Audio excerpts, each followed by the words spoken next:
Bom dia, irmãos, paz seja convosco. Vamos à nossa 51ª aula. São 51 aulas que nós estamos aqui online. Então, espero que você já esteja aí um expert na palavra de Deus, aprendendo. Nós estamos estudando detalhadamente. Então, curta, compartilhe, pergunte se assim desejar, que você possa estar aí compartilhando com seus familiares, amigos, para que possam aprender cada vez mais a palavra de Deus. Nós estudamos a semana passada, falamos sobre a igreja futura, né? Linda oração de Jesus, fala sobre a glorificação dele, ele orou com os discípulos, tudo. Agora nós vamos falar sobre a paixão de Cristo, né? Agora se inicia ali Jesus no Getsemane fazendo a oração e nós vamos ali aprender, né? E ver tão triste cenário por minha causa, por sua causa. Então abra sua Bíblia no Evangelho de João, capítulo 18, versículo 1 e 2, a palavra de Deus diz: Tendo Jesus dito estas palavras, saiu juntamente com seus discípulos para o outro lado do ribeiro, Cedron, onde havia um jardim, e aí entrou com eles. E Judas, o traidor, também conhecia aquele lugar, porque Jesus ali estivera muitas vezes com seus discípulos. Então, tendo Jesus orado, ele saiu, né, do jardim ali do Getsemane. E Jesus não se esconde dos seus inimigos, podia ser facilmente encontrado. Então Jesus se coloca para ser encontrado, né? Ele está ali próximo do templo. Na verdade, agora a palavra de Deus vai se cumprir. Então, verso 3 e 4, tendo, pois, Judas recebido a escolta e dos principais sacerdotes e dos fariseus, alguns guardas, chegou a este lugar com lanternas, tochas e armas. Sabendo, pois, Jesus todas as coisas que sobre ele haviam de vir, adiantou-se e perguntou-lhes: a quem buscais? Então, recebido a escolta, eram judeus, soldados romanos para capturar Jesus, né?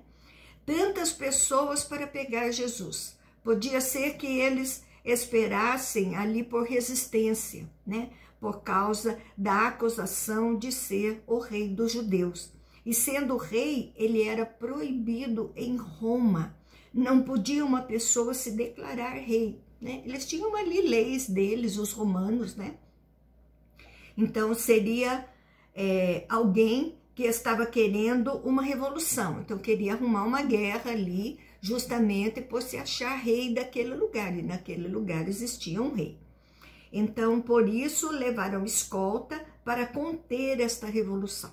Então, a soberania de Jesus é que ele sabia de tudo. Então, ele vai ao encontro desta escolta armada. Então, nós temos ali algumas referências dessa passagem que está diferente. Então, você pode ver ali em Mateus 26, 47, 56, em Marcos 14, 43, 50, e compare o detalhe de cada um, porque cada evangelho foca de uma maneira, foca uma área, foca um lado, né, de tudo isso. Agora, capítulo 18, versos 5 e 6, e responderam-lhe: a Jesus o Nazareno. Então Jesus disse: sou eu. Ora, Judas, o traidor, estava também com eles. E quando, pois, Jesus lhes disse: sou eu, recuaram e caíram por terra. Então, Jesus está falando com os guardas e não demonstrado por Judas, como nos outros evangelhos, né? Sou eu, tem dois significados: a identificação, ou então ligado ali a Êxodo 3,14. João não narra o beijo da traição de Judas, né? Sinal de que aconteceu entre os soldados que caem quando Jesus diz: sou eu, e demonstra o segundo significado, o poder de Deus. Então temos aqui Jesus confrontando com o poder das trevas, trevas e luz. Nossa, lindo, né? João 18, versículos 7 e 9, Jesus de novo lhes perguntou: a quem buscais? Responderam: a Jesus, o Nazareno. Então lhes disse Jesus: já vos declarei que sou eu. Se é a mim, pois, que buscais, deixai ir estes, para se cumprir a palavra que dissera: não perdi nenhum dos que me deste. Então os guardas sentiram medo e Jesus quer chamar a atenção para ele, tirar a atenção dos discípulos, né? Em João 17, 12, Jesus protege, na verdade, cada um deles. 10, 11, então Simão Pedro puxou da espada que trazia e feriu o servo do sumo sacerdote, cortando-lhe a orelha direita, e o nome do servo era Malco. Mas Jesus disse a Pedro: mete a espada na bainha, não beberei, porventura, o cálice que meu pai me deu? Então o sumo sacerdote era a autoridade máxima dos judeus. Então o cálice era o símbolo da missão de Jesus. E Pedro estava atrapalhando, né? Se permitisse que isso acontecesse, a visão seria de que eles eram baderneiros e ali seriam presos. Em Lucas 22, narra que Jesus interfere milagrosamente. João não diz isso, né? Não tendo ferimento, não tinha confusão. Então Jesus agora perante a Anás. Versículo 12 e 13, assim a escolta, o comandante e os guardas dos judeus prenderam Jesus, manietaram-no e conduziram perante a Anás, pois era o sogro de Caifás, sumo sacerdote daquele ano. Então vai do jardim para o sumo sacerdote. O grupo era grande, tinha judeus e romanos trabalhando juntos para prender Jesus, e Caifás era o sumo sacerdote daquele lugar. Na lei dos judeus, desde Arão, tem o sumo sacerdote, chefe dos sacerdotes, e dos filhos de Arão vem direto de serem o sumo sacerdote. Então Caifás é citado como sumo sacerdote naquele lugar e naquele momento. Por que Jesus foi levado a Anás? Era ex-sumo sacerdote que foi tirado do cargo pelos romanos, mas ainda tinha grande poder. Ele era um dos líderes dos judeus mais influentes da época. Então, por consideração dos religiosos, foi buscada a sua opinião sobre o caso Jesus. Então, o seu julgamento. Então, aqui tem uma série de irregularidades no julgamento de Jesus. Foi levado à noite à casa de Anás, era proibido o julgamento na calada da noite. E Jesus deveria esperar para a reunião formal de dia. Mas os judeus querem acelerar este caso. Versículo 14, ora, Caifás era quem havia declarado aos judeus ser conveniente morrer um homem pelo povo. Então João faz observação para mostrar a irregularidade desse julgamento. Em João 11,50, declara que alguém deveria morrer. O que deveria ser o juiz do caso, antecipadamente, ele já declarou uma sentença. O que queria que fosse feito, então não poderia participar do julgamento. Então agora Pedro vai negar Jesus. Versículo 15 e 16, Simão Pedro e outro discípulo seguiam a Jesus. Sendo este discípulo conhecido do sumo sacerdote, entrou para o pátio deste com Jesus. E Pedro, porém, ficou do lado de fora. E junto à porta, saindo, pois, o outro discípulo, que era conhecido do sumo sacerdote, falou com a encarregada da porta e levou Pedro para dentro. Então, o outro discípulo, alguns acham que é mesmo João, né? Este que está escrevendo. Estavam indo até Anás, o pátio próximo do templo. Este discípulo podia entrar, mais próximo do julgamento, que pediu até para levar Pedro para dentro. Versículo 17 e 18, então a criada, encarregada da porta, perguntou a Pedro: não és tu também um dos discípulos deste homem? Não sou, respondeu ele.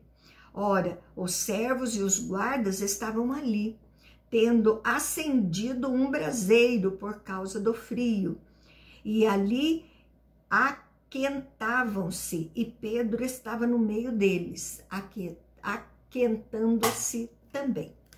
Pedro, num ambiente diferente, ele nega Jesus, a primeira vez, né, neste local, e está Anás com Jesus em conferência.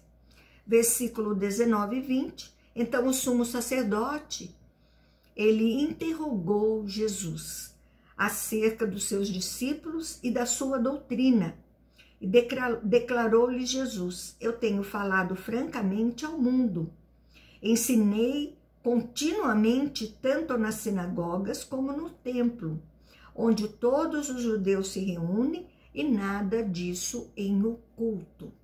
Então, o que pesava na acusação contra Jesus era ele ser o rei dos judeus.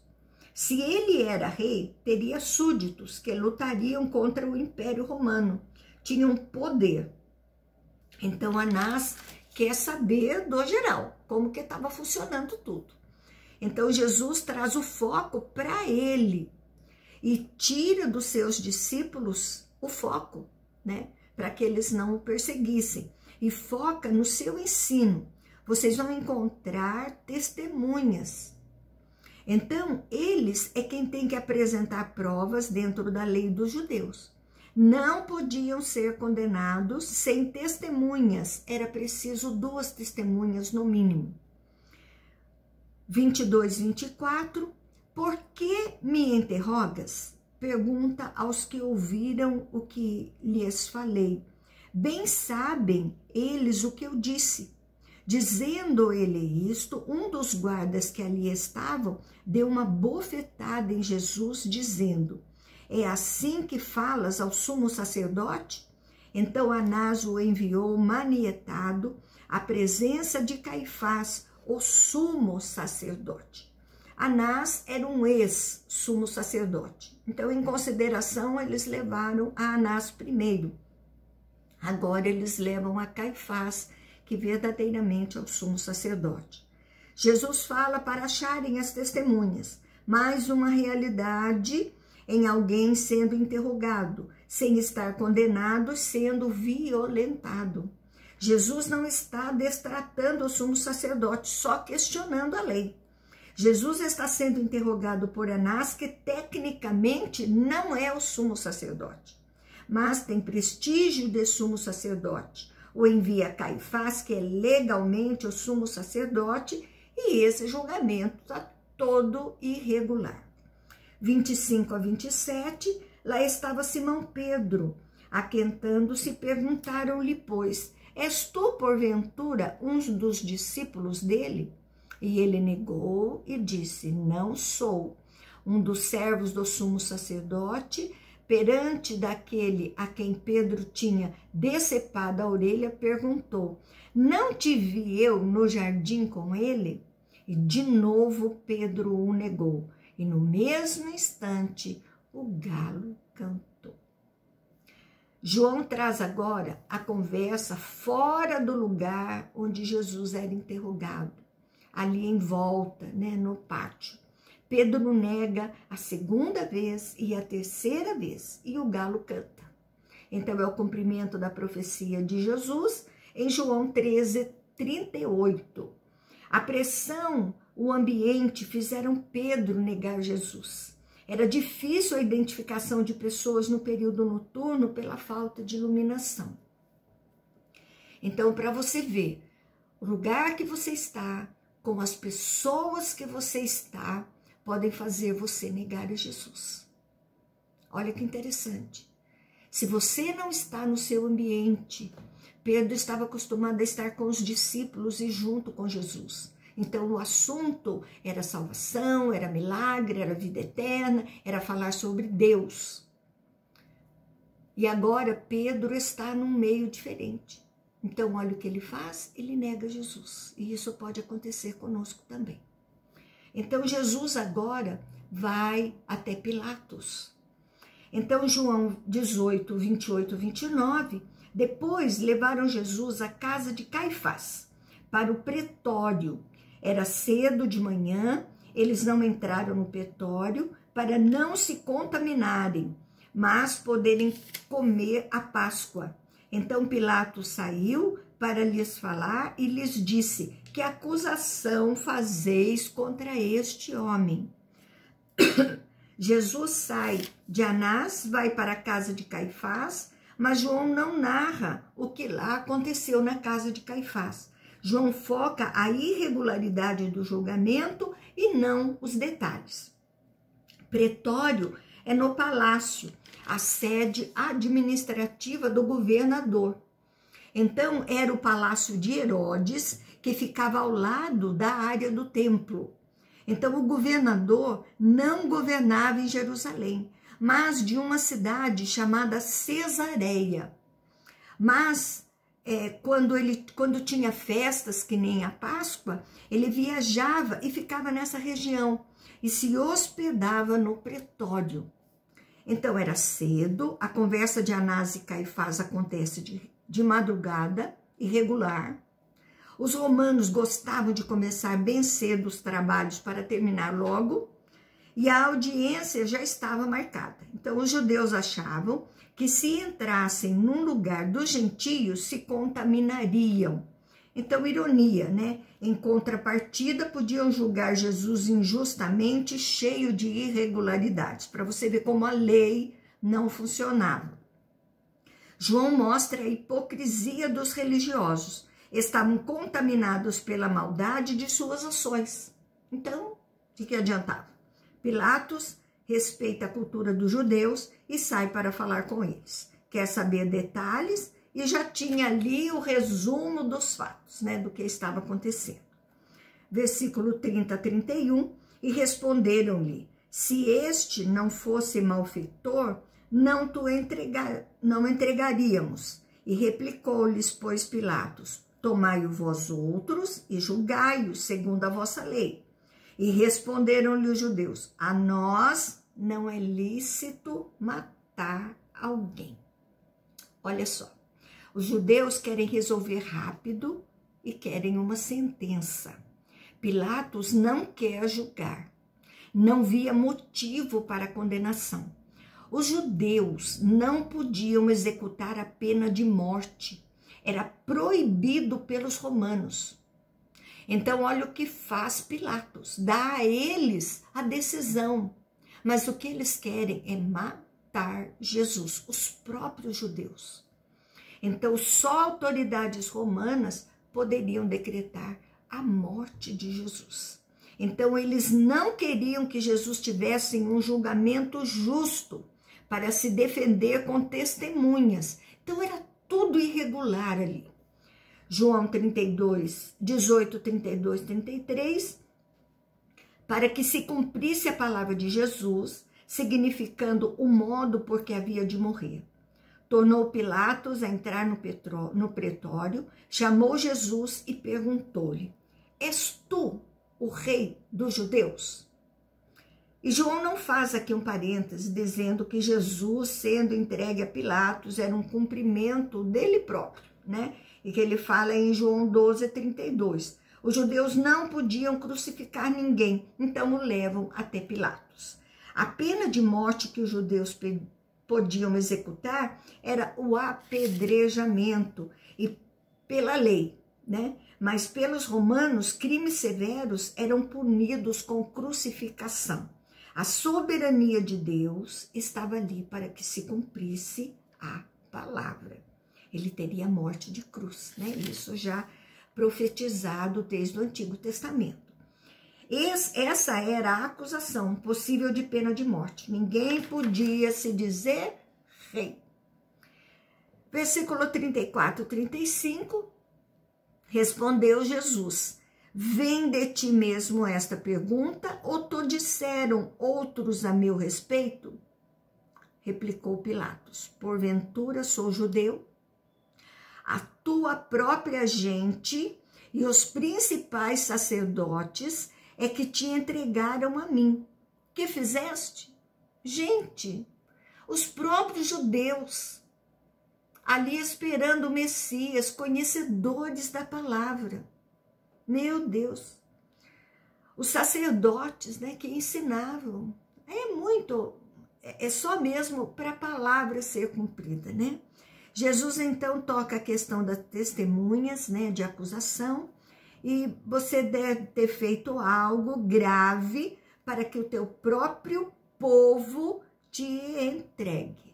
Então, me explica o que você fez, né? Pilatos fala para Jesus, e Pilatos não está entendendo o que está acontecendo. Então, verso 36, 37, respondeu Jesus: o meu reino não é deste mundo.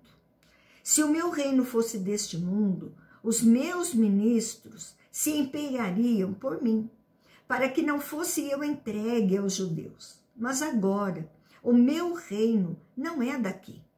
Então lhe disse Pilatos: logo tu és rei? E respondeu Jesus: tu dizes que sou rei. Eu para isso nasci e para isso vim ao mundo, a fim de dar testemunho da verdade. Todo aquele que é da verdade ouve a minha voz. Então Jesus diz: sim, eu sou o rei, não como você está pensando. Eu não vim aqui ocupar o seu lugar, o lugar do rei aí, né, de Roma. Não, o imperador, não. Meu reino não é daqui. Então, os ministros que ele fala são os discípulos, né? Ele fala: não sou rei humano, o reino de Jesus não é deste mundo, né? E ele veio para trazer a verdade. Em João 38, perguntou-lhe Pilatos: qual é a verdade? Tendo dito isto, voltou aos judeus e lhe disse: eu não acho nele crime algum. Pilatos dizendo: eu não vou discutir questões filosóficas. Viu que Jesus não era uma ameaça. Então Pilatos entende bem o que Jesus está passando. Se Pilatos entende que é um romano, imagina os judeus, por que não entendem? Cegos, né? Espiritualmente. Verso 39 e 40. É costume entre vós que eu vos solte alguém por ocasião da Páscoa. Quereis vós que vos solte o rei dos judeus? Então gritaram todos novamente: não, este não, mas Barrabás. Ora, Barrabás era um salteador. Então, nós temos mais diálogos nos outros evangelhos de tudo que aconteceu. Ali em Marcos, capítulo 15, versículo de 1 a 15, você pode ver ali, ler, que você vai ter mais informações sobre este fato. Pilatos trata o costume de soltar alguém, um ato simbólico da Páscoa, a libertação de alguém que está preso. Então, o contraste de Barrabás, o criminoso, com Jesus condenado injustamente. Amém? Então, nós vamos parar por aqui hoje, porque nós vamos entrar ali na próxima aula, no capítulo 19, vamos continuar, né? Aqui nós estávamos falando, o povo mandando soltar Barrabás, né? Um criminoso no lugar de Jesus. Então, agora nós vamos ver a narrativa da paixão de Cristo verdadeiramente. Então, que você possa ter aprendido, você possa ter aí um excelente domingo na presença de Jesus, juntamente com a sua família. Continue guardadinho e um beijo grande no seu coração. Amém?